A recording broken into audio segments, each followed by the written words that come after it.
Зимуют птички у нас. Зимуют птицы у нас и у снеговой королевы. Птички зимуют, улетают в теплые края. Теплые края улетают. Они улетают в теплые края. А где это теплые края? Теплые края – это далеко-далеко, потому что очень холодно. Негде можно найти себе покушать. Они зимуют, улетают все птицы в теплые края, тому що они не можуть вырыть себе кушать. Горобину, семечки.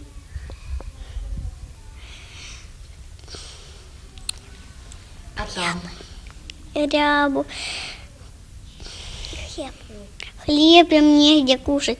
И еще они очень сильно боятся холода. Им очень сильно холодно. В теплых краях. А кто сюда улетает? Голубусик, крыхтелиба. Кто еще? Дятел.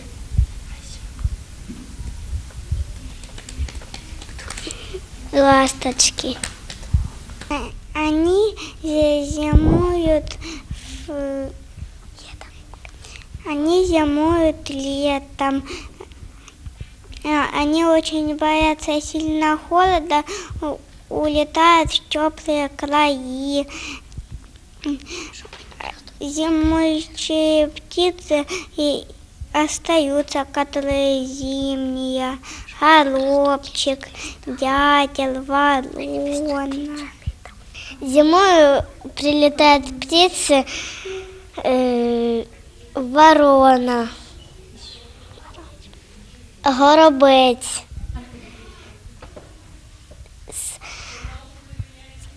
с леса.